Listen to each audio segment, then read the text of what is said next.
Problem 17 asks us to calculate the cost of equity.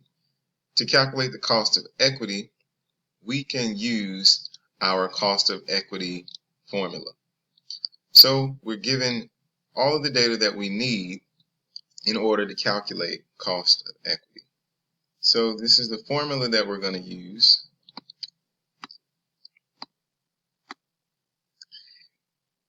Cost of equity equals the first dividend divided by the price at P0 times 1 minus the flotation cost. Here we don't have a flotation cost, so this is going to equal 1.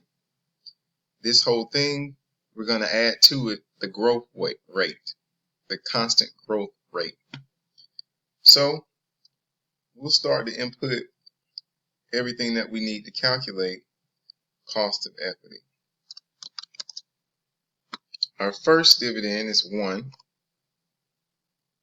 We're going to divide that by P0, which is 25.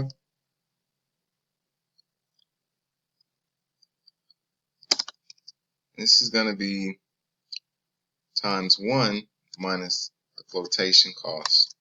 Okay, so let me move this to the side. Because we don't have a flotation cost, this is simply going to be 25. 25 times 1 is equal to 25.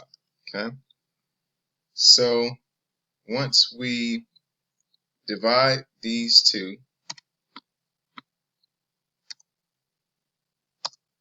we get 0.04, and now we're going to add our growth rate.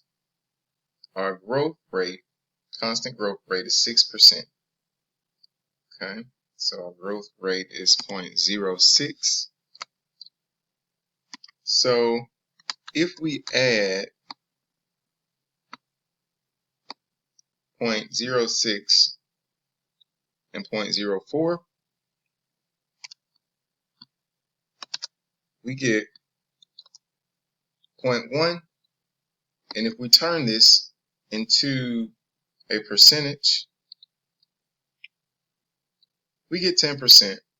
10% corresponds with answer choice B.